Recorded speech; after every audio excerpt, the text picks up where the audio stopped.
راديو إيرنا راديو إيرنا كاب كتما باريس محلالة في إرتوان غازت إنياتا زدالو نتس راديو كبرات سمعتي راديو إيرنا خميك أنيهم دحر جلسة منتات داقم ترخيبنا لنا نلومي كل التأجايش كفرانكفورت جرمان اللوني أبنتا وسرح سريحهم إلى سلازة حسبكو نلوم أجاشي قبرم مريض ألخو كبرم دومزن زر أي كيروسن كلتيام تأمات فرانكفورتيام مجمريا كبرتي هابلي يقني اللي أجاشي سلازخونكم نلوم معلتي قدم حجة قدمي قال أوارح كن الرهب تقاطيرنا أني إتقليمي كال سرح رخيبة دحرايكم لسوكم يلي تمولسكم حجونا زقوز أرانا زحت أرا إذن نفع غازيتينيانا عوت أرقايو أزخا خير النمو نعوهم كمسقنو دالي بزعبا سنة طباب نطفتات كم تقبرو مسفولوت كي أقدم حجون رخيبكم نيراغن نطفتاتكم كينو ناي سنة طباب زخيدون أبتين إرتراو حبرة سب زتأكم أبركوتو تقبريهم بفلا يبز أوانزي كل التحواتنا وينعي قادك أي كونا زخيلا من إسيات تقتيلنا نسمع له زلنا أب جرمن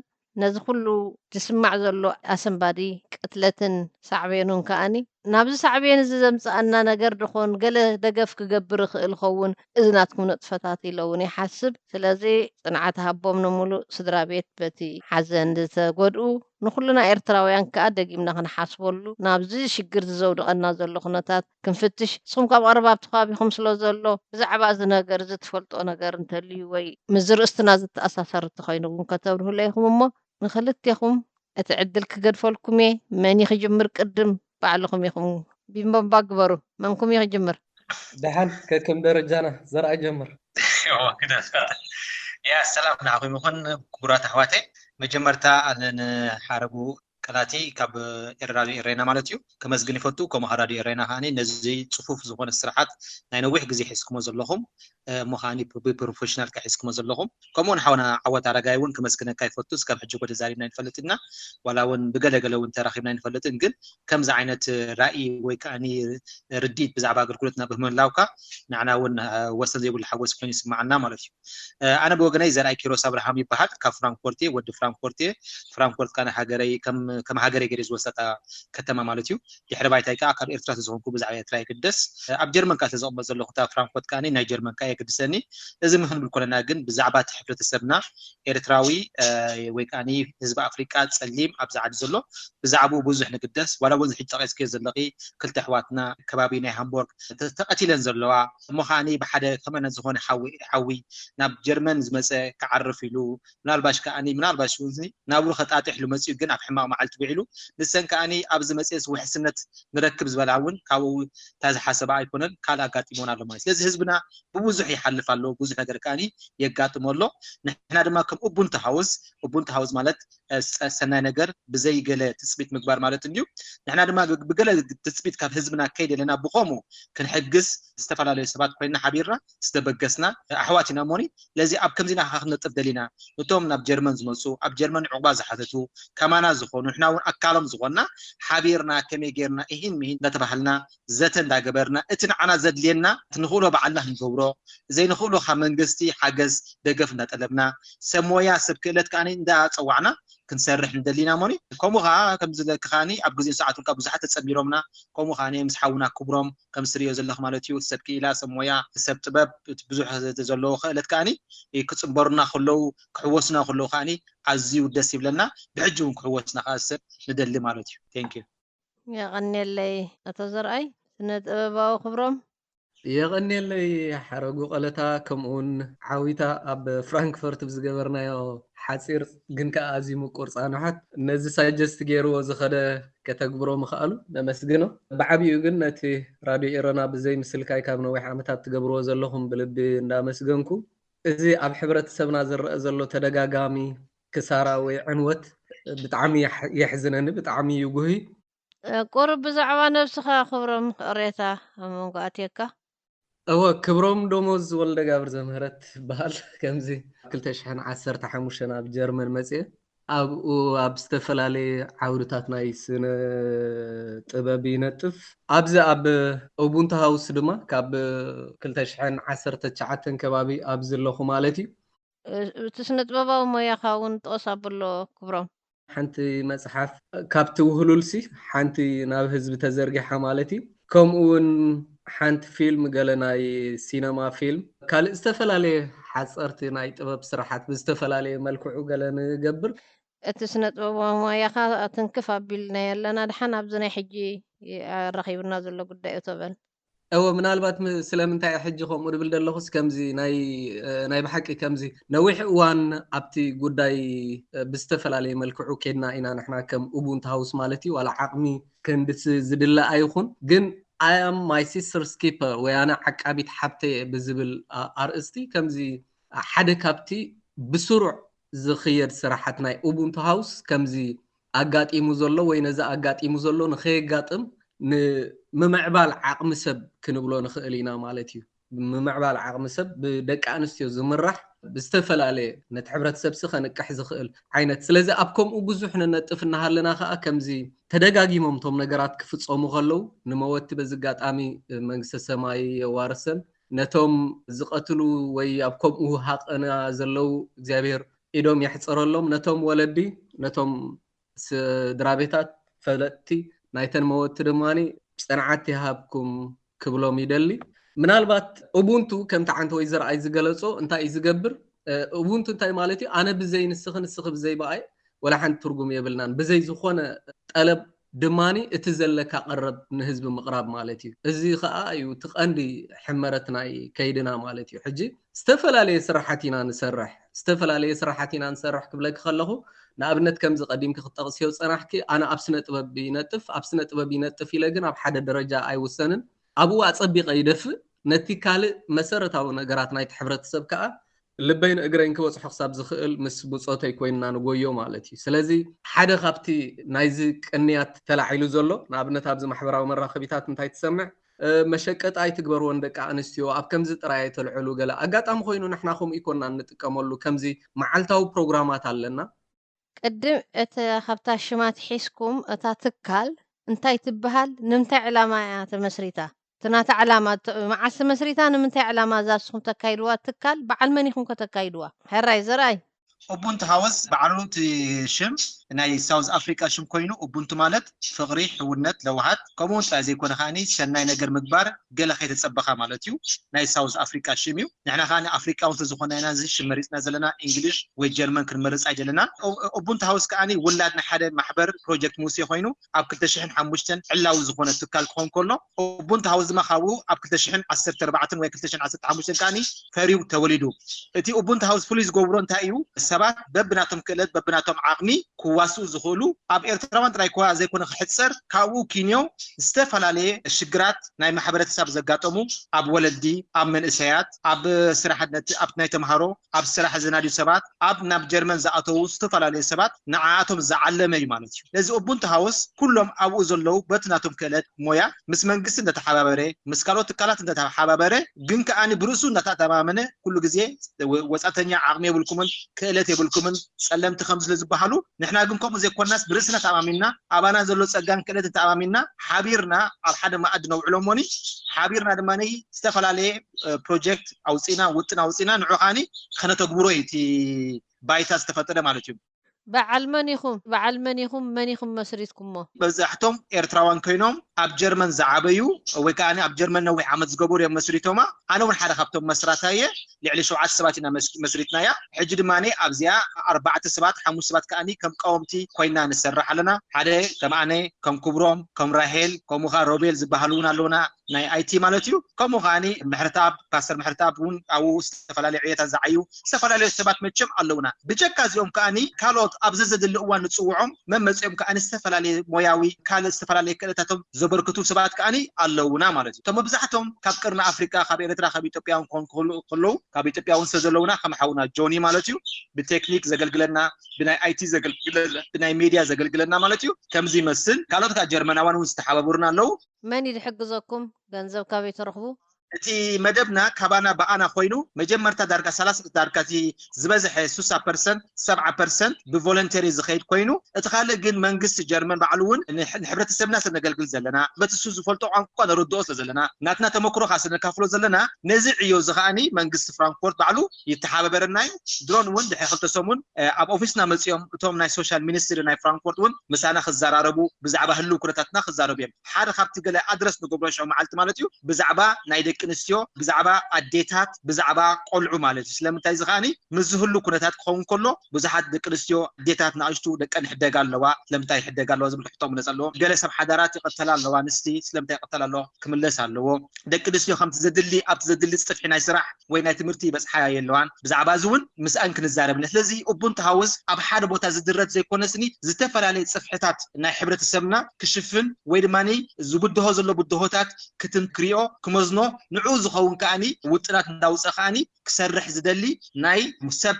ሕልና ኤርትራውያን ኢትዮጵያውያን ጀርመናውያን ምዃኑ ከዘክር ይደሊ ማለት እዩ ካለኻ ክብሮም ሓወይ ክውፅእ ይኽእል ብጭቡጥ እንታይ ጌርኩም እስኻ ናዚ ማሕበር ካብ ተፀምበርካዮ ክብሮም ናበኸያ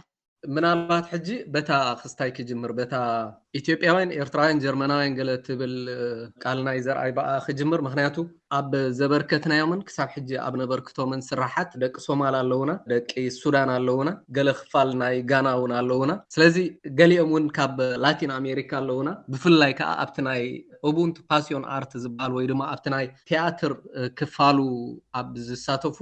ኣዝዮም ብዙሓት ሕብረተሰባት እዮም ሕጂ እንታይ ይገብር ኡቡንቱ ሃውስ እንተልና ሓደ ከምቲ ዘርኣይ ክገልጾ ፀንሐ ነዊሕ ዝኸደ ማሕበር እዩ ካብቲ ነዊሕ ከኺዶ ዝኸኣለ ከዓ ኣብ ነፍሲ ወከፍ ናይ ሕብረተሰቡ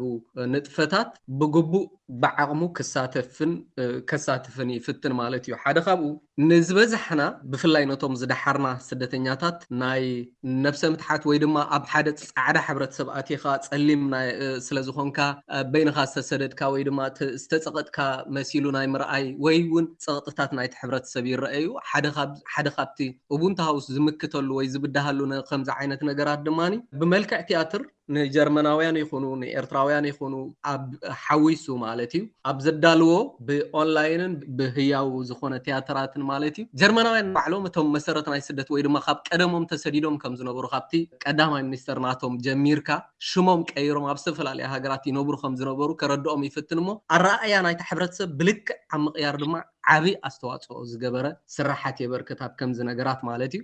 ንኣረኣያ ናይቶም ስደተኛታት ኤርትራውያን ዋላ ናይቶም ጀርመናውያን ብክልቲኡ ወገን ብመሰረቱ ኣረኣያ ናይቶም ጀርመናውያን ምክንያቱ ሓደ ሰብሲ ኣብ ሃገሮም ክመፅእ ከሎ ብዝተፈላለየ ምክንያት ከምቲ ንሳቶም እውን ዝነበርዎ ከምቲ ንሳቶም እውን ስደተኛታት ዝነበርዎ ኣብ ሂወቶም ምዃኑ ከረድእ ይፍትን በቲ ድማ ነቶም ስደተኛታት በይንኻ ይኮንካን ስደተኛ ግዜ ኣባኻ ዘውረዶ እምበር እዞም ትነብረሎም ዘለኻ ሃገር ጀርመናውያን እውን ሓደ እዋን ኣብ ሂወቶም ስደተኛታት ነይሮም እዮም ብዝብል ርድኢት ኣብ ክልቲኡ ክፋል ናይቲ ስደተኛን ናይቲ ተቐባሊ ስደተኛታትን ማለት እዩ ዓብ ፃዕሪ ይገብር ምስኡ ተኣሳሲሩ ዝበዝሑ ስደተኛታት ናይ ወረቐት ናይ ምትርጓም ሓበሬታ ናይ ምርካብ ሓበሬታ ኣብዚ ዓዲ ኣዝዩ ክቡር ነገር እዩ እቲ ናትና ሕብረተሰብ ድማ ሓበሬታ ከመይ ጌርካ ትረክብ ሓበሬታ ናበይ ኢኻ ክትከይድ ዘለካ እንታይ ኢኻ ክትገብር ዘለካ ኣዝዩ እዩ ዝጎድሎ ስለዚ ዝተፈላለዩ ሰብ ሞያ እናምፅአ ኣብዚ ነቲ ሕብረተሰብ ናይ ኤርትራ ወይ ነቲ ሕብረተሰብ ናይ ቀርኒ ኣፍሪቃ ብዝተኻእሎ ኩሉ እንትንኡ እናኸፈለ ማለት እዩ ሓበሬታ ክህብ ይፍትን ዝተፈላለዩ ዓይነት ክኢላታት እናምፅአ ብዓብይኡ ከዓ እቲ መንነት ኣምፅኡ ገለ ግበሩ ገለ እናተባህለ ብዙሕ ዝስራሓሉ ዝብለሉ ነገር ማለት እዩ ነዚ ንምብዳህ እውን ኣብ ዓብይ ፃዕሪ ይርከብ ማለት እዩ ኣብ ኢሚግሬሽን ክቐርቡ ከለዉ ንመንነትኩም ዝገልጽ ዶክሜንት ኣምፅኡ ዝብልሲ ትሕግዝዎም ማለት ድዩ ኣብ ስራሕ ዘሎ ዓብ ነገር እዩ ዓብ ፕሮጀክት ኣብ ስራሕ ዘሎ ምክንያቱ ንብዙሓት ዝፀሉ ክሳብ ዝኾነ ንኣዝዮም ዝተፈላለዩ መርበባት ኣጣሚሩ ኡቡንቱ ሃውስ ማለት እዩ ዝሰርሓሉ ዘሎ ዝዓበየ ስጉምቲ እዩ ቅድሚ ናብኡ ምብፅሑ ግን እቲ ሰብ ምንጭ ሓበሬታ ስለ ዝጎድሎ ብትክክል ብትግርኛ ብቋንቋ ድኡ ወይ በምሓርኛ እንታይ ክገብር ከም ዘለዎ ስለ ዘይፈልጥ ነዚ ከምዚ ዓይነት ርድኢታት የዕብየሉ ነቲ ስደተኛ ማለት እዩ እዚ ድምፅ ራድዮ ኤረና እዩ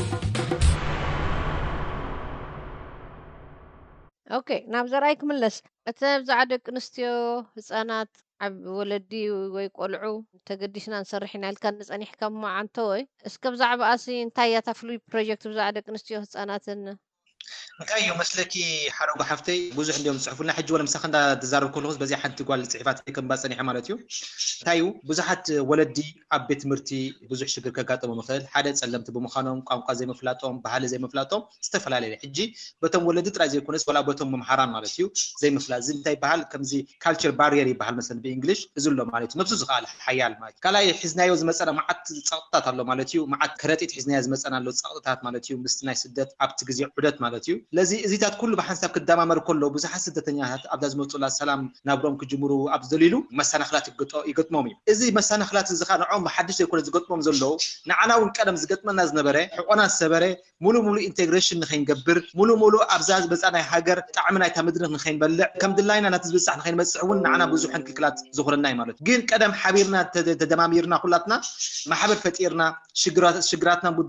بدوهاتنا كنفتح كأننا نموني زوم حج زمزلو حواتنا خاني مسانا تدو يدمر له مسانا خاني تزعنا زقاطمنا خبعس فندرم كاني يقاطمهم الله ولاون حجي زحاشه زبلص كابتنا يقدم مسالطات انتحلو مال لازم نحنا انتينا نقبر مسلكي اتشجراس لنفلطون نعنا قاطمنا زلو نعمو زقاطمهم زلو كم يجينا نفتحه حجنا من تابزناي كمزي بأونلاين بفيسبوك يكون بجلي يكون بيوتيوب يكون كل جزء سيمينارات ندالو مالت منياتو إنفورميشن حيلي إنفورميشن كله تشرفه تخل إنفورميشن زلوا السب أب كله خيدو خجت ميخلي مالتيو حجي إنفورميشن جن كاب سبك إلى كاب سمويا عقرب وزلكا نحنا هالسمويان سبك إلى أبتي جزانا نتوعنا كم زاربو كم زاتين نجبرو مالت إزاي سب زخات السمعيو نحنا نفلتينا حيلي خمس خونو حدا بروسو خت أمامن إنفورميشن يدليو مجمرتا نسو ملو سب خانو مثلا كبرن كم زلوا بزهاجر إذا هاجر زي أنا مثلا كبرن مخانا أنت حاتيتهم كأني مثلهم كم زلوا مزملسلهم ويكأني حاتيتهم كأنت زيت ملسلهم كأني خصون حاتم كم زخول دماني نردهم مالتيو جن أنت يقات منا له بس لكي سبات مسجات أو مشجري مسؤول أمبر أبتن إحنا زبلنا يوم وانات أقدم منتي إنفورميشن أي تقاملون أي رخبون دحري كان أي شرفون مالتيو لازم كل جزء أنت يقات مالتيو مسجان ناي شجرات يقات منا مالتيو بب حدا جن كتسجنوا أي تخيلنها نياتو بزحات بزخون مالتيو لازم نحنا نصوتو أوراد سقطي أب حبرة كولكتيف إنفورميشن مدلاون كل خاني إنفورميشن مهابن كبر كتلنا كله جزء دماني بب حدا كنبصح نخيلنا ويكا بب حدا خاني كنحجز نخيلنا بب حدا كنحجز جن عغمن دقفن يبلنا سب كأني فولنتير سرح إرتران كأني لمودا يكون نبع زمات كام حجاز يفولتويا أزمات كام حجاز نفلتينا جن فولنتير كوينكا أب حدا محبر تسأمبيركا رأسخا جزيخا بجزية بساعاتكا أو أمم كوينكا دامت أخا نسبات متحجاز جن إذا سلزي لمدنايو أتوم أبزي أزلنا كلاتنا برسنا نحبش إن نسرح مالتي قليل يكونن ناي سبات شجر كسمعون كل خا مالتي إذا كل تحواتنا عارفين زلوا وانزي بزعبو حجي بزح ريسيرش جبرنا سلام انتي كأني اتي درون كال حزني زلنا نعوز سلت نصوص زي حزنا مالتي أبتنا يدك نستيان هتصاناتن فولي مدب لكم كوينا سلت سمعت النيمو انتي فولي مدبكم يدبل لكم ساخ من لا الله أنا حجي أبتنا يدك أنستيو حدا بسرعة أبزي أبونت هاوس أبسومن سلسة معلتي كاب نجوه ساعات تخسب ساعات حدا دحر قطري بزتفل عليو كإلاتات ممهران زسلتنا سلت أنت دك أنستيو الله أنا انتي تسلت أنا انتي تقاللت أصاب للي كبرم እቲ ስልጠና እንታይ የጠቃልል መስለኪ መጀመርታ ብቋንቋ ወይ ድማ ነቲ መሰረታዊ ነገር እዩ ዝጅምር እቲ መሰረታዊ ነገር ከዓ ናብ ምንታይ ይምዕብል ሓንቲ ጓል ኣንስተይቲ መጀመርታ ከመይ ጌራ ኣምስቲ ህልው ኩነታት ናይቲ ሃገር ክትላለ ዘለዋ ብዛዕባ ማሕበራዊ ኩነታት ብዛዕባ ባህላዊ ኩነታት ብዛዕባ ፖለቲካዊ ኩነታት ብዛዕባ ከመይ ጌራ ናብ ዝሓሸ ትራንስፈር ትገብር ወይ ድማ ናብ ዝሓሸ መንገዲ ናይ ትምህርትን ስራሕን ከመይ ጌራ ክትበፅሕ ትኽእል ብሓፈሻ ንልዕሊ 6 ኣዋርሕ ዝኸይድ ኣብ ነፍሲ ወከፍ ኣብ ዓመት 2 ግዜ ዝወሃብ ማለት እዩ ስልጠና ናይ ደቂ ኣንስትዮ ኣሎ እዚ ስልጠና ኣዝዩ ብዙሕ ነገር ስለ ዘጠቃልል ናይ 6 ወርሒ ብዝተፈላለዩ ክኢላታት እውን ስለ ዝወሃብ ኩሉ ጥቕልል ኣቢለክ ብሎ ይክእልኒ ሕጂ ግን ብሓፈሻ ነዚ ዝመስል ስልጠና ኣሎ ብዓንደ ርእሱ ግን ደቂ ኣንስትዮ ክኢላታት ካብቲ ሕብረተሰብ ነብሰን ክኢለን ንሕብረተሰብ ከዓ ክጠቅም ዝኽእል ኢምፓወርመንት ዘለወን ደቂ ኣንስትዮ ወይ ድማ ክእለት ዘለወን ደቂ ኣንስትዮ ኣብዚ እንዳዓደመ ብቐፃሊ ንዕቤት ደቂ ኣንስትዮ ይሰርሕ ማለት እዩ ብዓብይ እውን ናይ ምኽሪ ስራሓት ናይ ዝገዛ ብጓል ኣንስተይቲ ዶክተር ዶክተር እዩ ዝካየድ ማለት እዩ ካልኦት እውን እኳ እንተሃለዉ ግን ብኸምኡ እዩ ዝካየድ ንኣብነት ንዝተፈላለዩ ሽግራት ዘለዎም ኣብዚ ሕብረተሰብ ተሓዊሶም ዘለዉ መንእስያት ሓንቲ ጓል ኣንስተይቲ ዶክተር ኣላትና ኣብዚ ዶክተር ሩት ባህታ ማለት እዩ ንሳ እያ እቲ ናይ ምኽሪ ስራሓት ተካይደልና ቮለንተርስ ማለት ድዩ እወ ካልእ እቲ ናይ ህፃናት ዝበልናዮ ምናልባት ሓደ ዝተፈለየ ክፋሉ መታን ክነልዕልቲ ናይ ህፃናት ኣብዚ ዝተፈላለየ ነገራት ዋላ እኳ ንፍትን እንተኾና ንነጥፍ እንተኾና ግን ብስሩዕ ኣብዚ ቀረባ እዋናት ዝጀመረ ናይ ቋንቋ ኣደ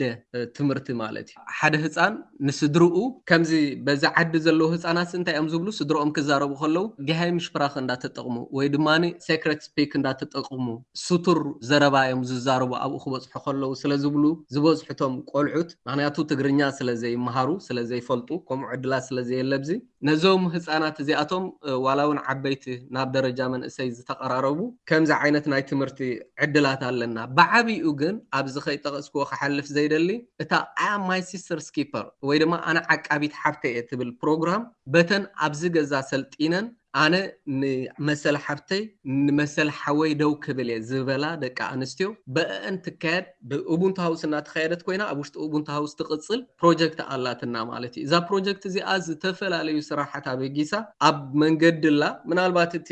ዓቕሚ ክሳብ ሕጂ ዝተሓተተ ባጀት ክርከብ ስለዘይተኸኣለ ኣብ ዝድለ ደረጃ ይበፅሐትን ግን ከዓ ኣይቋረፀትን ካብቲ ጅምር ማለት እዩ ስለዚ ነዚኦም እዮም ዝመስሉቶም ናይ ህፃናትን ናይ ደቂ ኣንስትዮን ሕጂ ከምዚ ኣጋጢሙ ዘሎ ሓዘን ምስ ኣጋጠመ ጥራይ ተበጊስና ሆን ብል ወይ ገለ ዘይኮነ ብቐፃሊ ዳርጋ ብስሩዕ ክበሃል ዝከኣል ንነዊሕ ዝኸደ ፕላን ተታሒዝዎ ዝተፈላለዩ ክኢላታት እናምፃእና ብዝገዛውን ብዙሕ ግዜ ካብ ነተግብሮም ኢና ሕጂተን ፕሮጀክታት ብሓፈሽኡ ጠቂስኩምልያ ኣለኹም እሞ ካብዘን ዘካየድኩመን ፕሮጀክታት ሲ ኤነይቲ ዝያዳ ዕውቲ ነይራ ኤነይቲ ከዝያዳ ፀገም ኣጋጢምዋ እንታይ ተመክሮ ኣለኩም ብኸመይ ከም ገምጊምኩሞ ኤርትራውያን ከመይ ይቕበልዎ ይስዕብኹም ዶ ከምቲ ትፅቢትኩም ዶ ይኸደልኩም ኣሎ ትዝሓሰብኩሞ ዓወት ክንብል እንኮለና ኩሉ ግዜ ሰባት ብዝተፈላለየ ዝሪእዎ ንሕና ዓወት እንታይ ኢና መስለክ ንብሎ እቲ ንሕና ክንገብሮ ኢልና ጀመርናዮ ጌርናዮ ኣይገበርናዮ ሰባት ኢንፎርሜሽን ኣብ ዝበልካዮ ቦታ ሰሚናር ኣብ ዝበልካዮ ቦታ ብውሕዳት ከም ዝመፁ ንሕና ኩሉ ግዜ ንፈልጥ ኢና ማለት እዩ ስለምንታይ ህዝብና ኣብዚ እዋን እዚ ኣብ ክልተ ኤክስትሪም ዘሎ ኣብ ደጋፋይ ተቃዋማይ ኣብ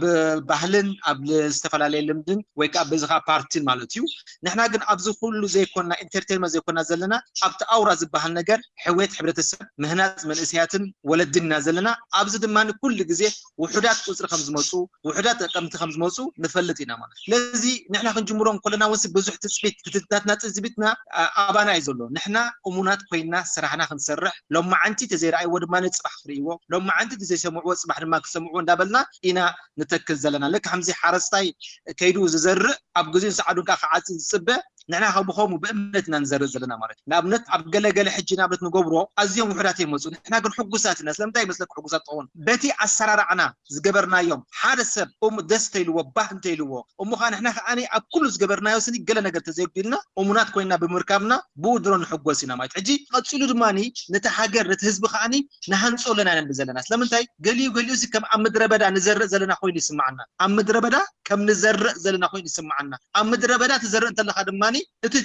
ኣው ተፍርዮ ውሕድ ምዃኑ ከዓኒ ንፈልጥ ኢና ማለት ስለዚ ንሕና ዳርጋ ብኩሉ ዝገበርናዮ ኣገልግሎትና ከም ዝተዓወትና ጌርና ኢና ንሪኦ እቲ ቃልሲ ግን መሊሱ እዩ ዝቕፅል ዘሎ እቲ ንረኽቦ ዘለና ፊድባክ ከዓኒ ካብቲ ንሕና ተፀበና ንላዕሊ እውን እዩ ማለት እዩ እቲ ዕውት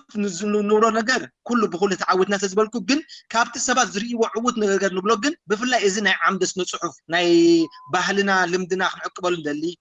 ናትና ሰብ ጥበበኛታት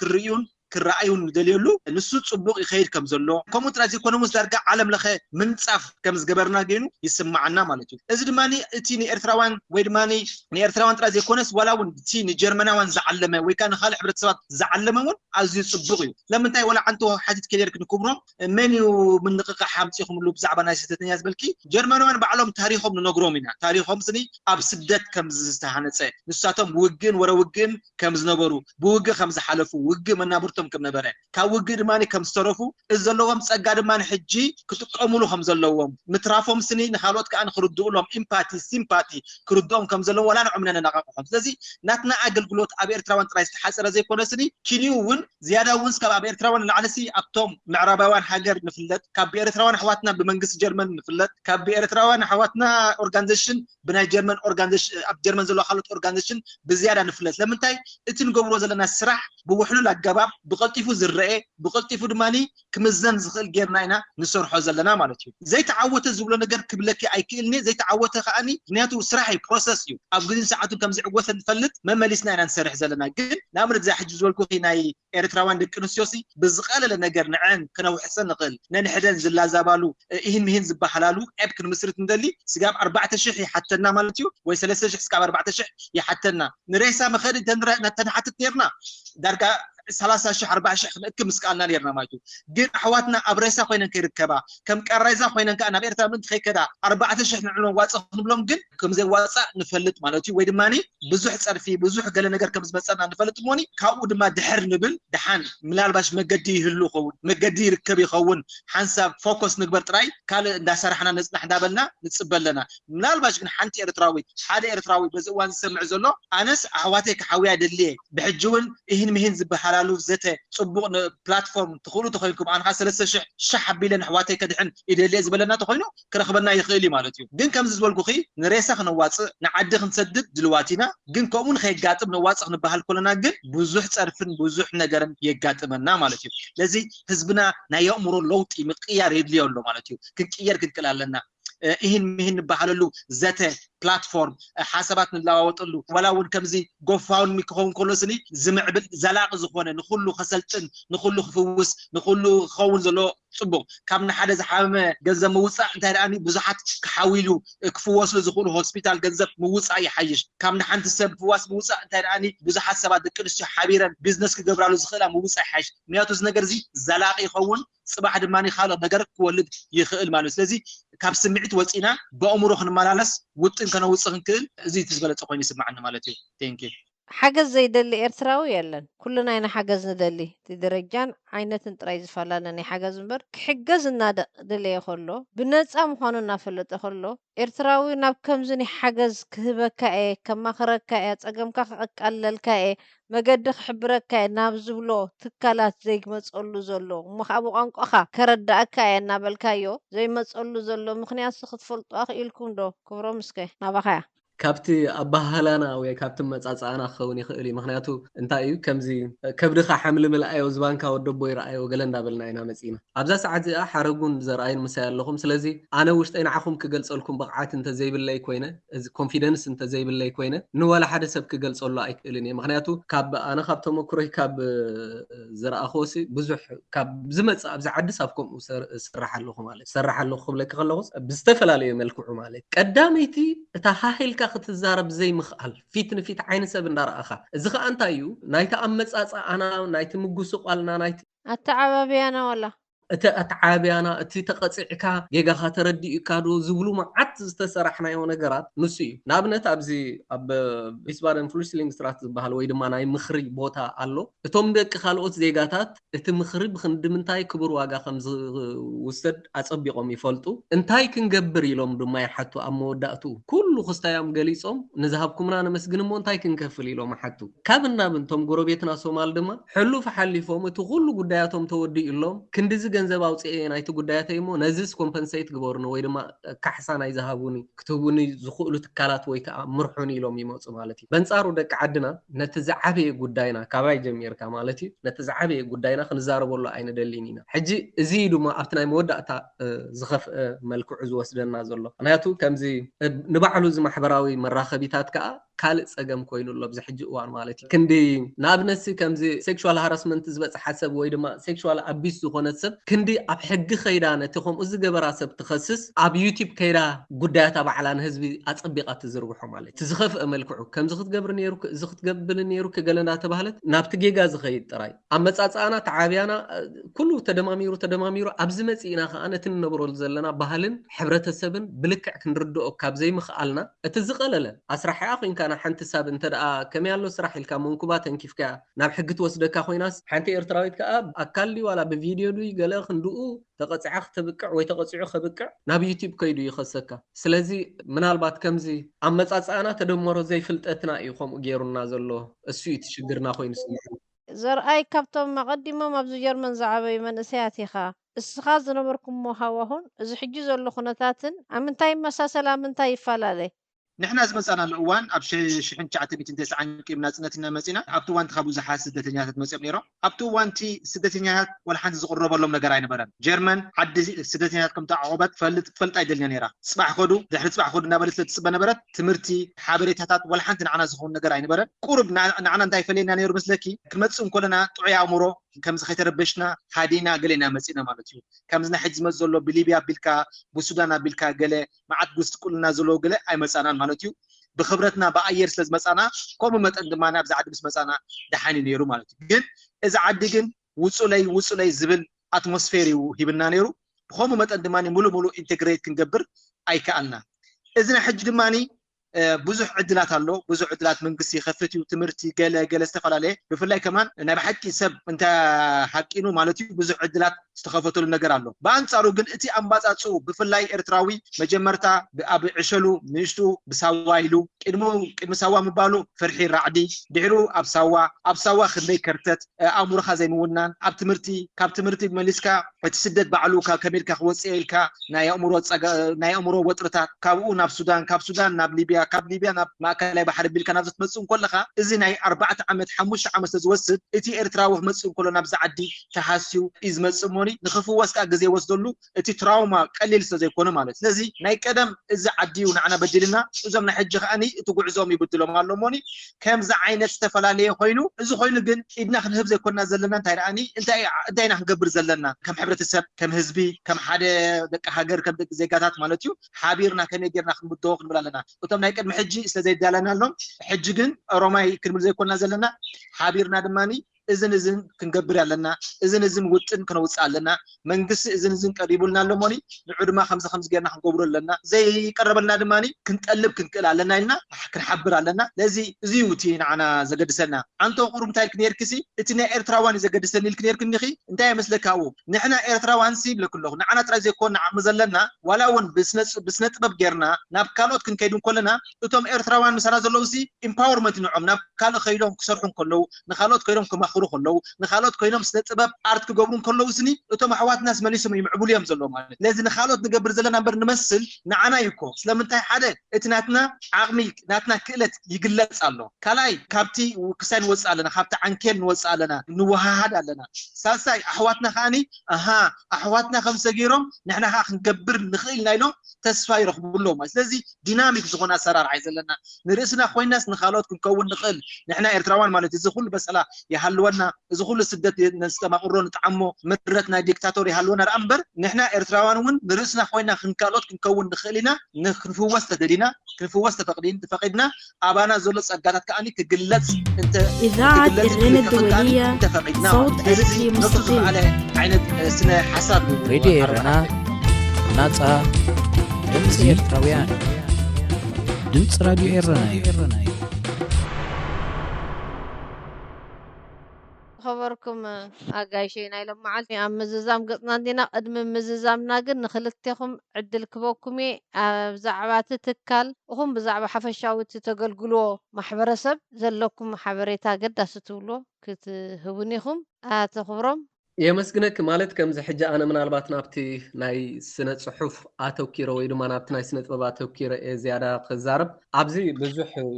مربات كيدن يزلون عبنت معبال من إسيات بعند رؤسو بستفل على ملكو مالتي زغاء تي معبال من إسيات ويدو ماتي ناي سنة صحف كورس بحال ويناي دراما فيلم كالئن بستفل على ملكو نقبرو إنا بستفل يجن كسب حجة أزينا دقاقينا جيرنا يوزلنا من البات رابعي حمشاي جزء كاب كندا كاب ملو أوروبا سبات نعدمنا درست نعدمنا نكايرو حد الصراحة له البات نزم محبر العلاق مخون خالي إذا أنت أيتي ناي محبر درستي إرتراويان سلزيل نحنا حلفنا توسيدنا صاب حجنا توم መጽሕፍቶም ናብ ህዝቢ ዝዘርግሑ ምስቲ ዘሎ ክብሪ ናይ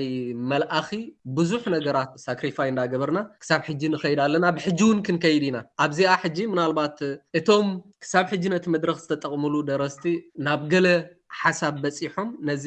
ዝዓብየሉ መንገዲ ወይ ድማ ብመልክዕ ማሕበር ደረስቲ ተጠርኒፎም ወይ ብመልክዕ ቡክ ክለብ ተጠርኒፍና ክንሃንፃውን ንፍትን ኣለና ኣብዚ ሕጂ እዋን ምስ ዝተፈላለዩ ደረስቲ እናተሰማዕና ማለት እዩ እዚኣ ክትቅፅል ምክንያቱ ዘየንብብ ሕብረተሰብ እንተፈጢርና ከምዚ ሕጂ ንሪኦ ዘለና ነብሱ ክቐትል ድሕር ዘይብል ብፀይቱ ክቐትል ድሕር ዘይብል ውሉዱ ከዘኽትም ድሕር ዘይብል ሕብረተሰብ ኢና ክንፈጥር ስለዚ ዘንብብ ሕብረተሰብ መታን ክህልወና ነቶም ዝሰርሑ ዘለው ከነንብበሎም ወይ ድማ ስራሓቶም ናብ ህዝቢ ከነብፅሓሎም ይግባአና ስለዚ ኡቡንቱ ሃውስ ከም ሓላፍነት ወሲዱ ነዛ ናይ ደረስቲ ስራሕ ብተኸታታሊ ይወስዳሎ ምስቲ ካልእ ሕማማቱ ማለት እዩ ስለዚ ኩሉ ሰብ ዓቕሙ ከበርክት ብፍሉይ ከዓ ዘንብብ ሕብረተሰብ ክንሃንፅ ኣለና በዚ ጋጣሚ ምናልባት ንኩሉ ሰብ ብፍላይ ከዓ ንተቐማጦ ፍራንክፈርትን ከባቢኣን ጥራይ ዘይኮነስ ንሙሉእ ጀርመን ኣብዚ ሕጂ እዋን ጀርመን ብትሽዓተ ኤሮ ናብ ሙሉእ ጀርመን ብዘይስክፍታ ክትንቀሳቀስ ዘኽእል ዕድል ተፈጢሩ ስለዘሎ ጋዜጠኛን ደራሲትን ሳራ በላይ ድማ ካብ ሃገረ ካናዳ ናብ ፍራንክፈርት ጀርመን ኣብ ኡቡንቱ ሃውስ ንዕለት 23 ወርሒ 7 ዓዲምና ያለና ኣብዚ መጽሓፋ ክትላለያ መምረቕታ መጽሓፋ ክትገብርያ ቡክ ሳይኒንግ ክትገብርያ ስለዚ እቶም ኩሎም ነዚ መደብ ትሰምዑ ዘለኹም ኣብ ጀርመን ዘለኹም መንእስያት ብፍላይ ከዓ ሃቐና ዘለኩም ብዙሕ ግዜ ደጋጊምኩም ትጽሕፉልና ብኢንቦክስ ድሌት ዘለኩም ብትሽዓተ ኤሮ ጀርመን ሙሉእ ክትዘውር ዘኽእል ዓቕሚ ተፈጢሩሎ ስለዚ ንኣዴኹም ወይ ዓባይ ሓብትኹም ሳራ በላይ ወይ እውን ሓብትኹም ሳራ በላይ ካብ ሃገረ ካናዳ ናብ ጀርመን ተጓዒዛ መፅያ ኣላ ስለዚ ኣማሚቑናያ ንውዓል ብዓብኡ ከዓ ዘንብብ ሕብረተሰብ ንፍጠር ብምንባብ ኣቢልና ከዓ ፀገማትና ንፈውስ ክብል እየ ዝደሊ የቐኒየለይ ዘርኣይ ናባኻይና ክዛዝመልና እዛ ናይ ሎመዓልቲ ርክብና መጀመርታ ደጊመ ከመስግነኩም ዝደሊ ሓሩጋ ሓፍተይ ንኩልኩም መታዓይቲ ራድዮ ኤረና ኩኑን መታዓይቲና ማለት እዩ እዚኣ ሓውና ክብሮም ክዛርቡ ዝፀንሐ ንዓና ኣዝዩ ዘገድሰና እዚ ናይ ምህናፅ ደጊምካ ሕብረተሰብ ንሱ ድማኒ ብስነ ጥበብ ብስነ ፅሑፍ ስለዝኾነ ነቲ ህሉው ኩነታት ናይ ህዝብና እውን ከምዚ ዓይነት ባይታ እንዳተፈጠርና ኩሎም ደረስትን ፀሓፍትን ዝእከብሉ ብዛዕባ ሕብረተሰቦም ዝዛተይሉ ይህን ምሂን ዝበሃልሉ እቲ መፅሓፍቲ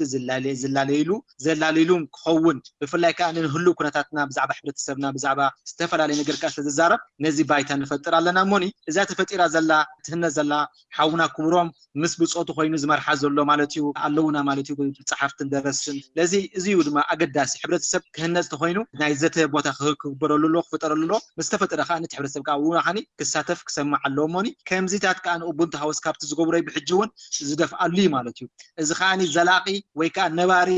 መልሲ ወይ ድማኒ ውፅኢት ንሕብረተሰብና ስለንደሊና ሞኒ ኩሉ ሰብ ክዋሳ ማለት እዩ ኣብኡ ብርግፅ ኣብ ከምዚ ዘተ ድማኒ ብዛዕባ ናይ ደቂ ኣንስትዮ ብዛዕባ ናይ ወለዲ ብዛዕባ ናይ መንእሰያት ብዛዕባ ውህደት ብዛዕባ ዲሞክራሲ ብዛዕባ ፍትሒ ኩሉ ኣብኡ ንዛረብ ኣብኡ ንራኸብ መኽብሎም ዝደሊ ነዚ ሓውና ክብሮም ክብሎ ፀንሐ ክዛረቦ ፀንሐ ሓደ ካብቲ ዕዮ ናተይ ልሒዝዎ ዘሎ ኡቡንቱ ሃውስ እዩ ብዙሓት ካብ ዝክሳተፉ ክሕግዙን ዘልዩ ከዓ ነዚያር ዌልካም ለዚ ህዝብና ኣጆኻ ክብሎ ደሊ በቲ ዘጋጠመካ ርእስኻ ዝሃረመካ ወይ ዝወቕዓካ ዝበድሃካ ብድሆታት ማለሲ ኢትካ ክትህብ ዘይኮነ ሕቋኻ ክትህብ ዘይኮነስ እንታይ ረኣኒ ኣበደን ኢልና ኩላትና ሓቢርና ክንትስእ ንብድሆታትና ድማ ንሕና ሓቢርና ከነሰንብዶ እየ ዝፅውዖ ስለዚ ኢደ ይድናልና ኻኒ ክንሰርሕን ክንሓብርን ኣብ ዘዝ ዘለና ቦታ ኻኒ ኮሚኒቲ ኻኒ ክንምስርትን ኣብኡ ኻኒ ክንካፈልን ከዓኒ ይላብዎ ማለት እዩ የቐኒየለይ ነዚ ዕድል እዚ ሕራይ ኣነ እውን የመስግነኩም ካብቲ ብሓፈሽ ሒዝኩምዎ ዘለኹም መደባት እውን ፅባሕ ንጎ ወዲቖም ዝነበሩ ዝተስኡ መምሃራን ዝኾኑ ኣብነት ዝኾኑ ከተምፅኡልና እሞ ምስኦም ክንዘራረቡን ድሌት ኣለኒ እቲ ንሕና ኩሉ ግዜ ኣብ ምርኣይና ንኣምን ክርስቶስ ካብ ከምዚ ናብዚ ደረጃ ዝበፂሑ ኢልካ ሮል ሞዴል ዝኾኑ ሰባት ደቂ ኣንስትዮ ይኹኑ ህፃናት ይኹኑ ወለዲ ይኹኑ እንተተምፅኡ እውን ንትገብሮ ዘለኹም ስራሕ ሓጋዚ ምኾነ ነቲ ኩልና ክንበፅሖ ደሊና ዘለና ዕብየትን ትንሳኤን ናይ ኤርትራውያን ከዓ ንክንሪኦስ መሓገዘ ዝብል ርእይቶ ኣለኒ እሞኒ ደጊመ የመስግነኩም የቐኒየለይ ክብረት ይሃበለይ ብሽም ሰማዕቲ ሬድዮ ኤረና ንሎሚ ኣብዚኣ ተኣኽለና እያ የቐኒየልና ንሕና እውን ኣዝና ነመስግን ክብረት ይሃበልና ክቡራት ሰማዕቲ ሬድዮ ኤረና ሳካያቲ ኡቡንቱ ሃውስ ማለት ኣነ ብደይ በኣኻ ወይ ብደይ በኣኺ እስኺ ብደይ በኣይ ወይ ብደይ በኣኺ ትርጉም የብለይን ዝብል ትርጉም ዘለዎ ትካል ዘካይዱ ዘለዉ ተቐማጦ ፍራንክፈርት ክብሮም ደሞዝን ዘርኣይ ኪሮስን ዝተገብረ ዘተ ኣብ ዝተወዲዩሎ ደግም ብኻልእ ክምለሰኩም እየ ተቖፂርኩም ኣይበለና ሰናይ ቅነ ሬድዮ ኤረና ናጻ ድምፂ ኤርትራውያን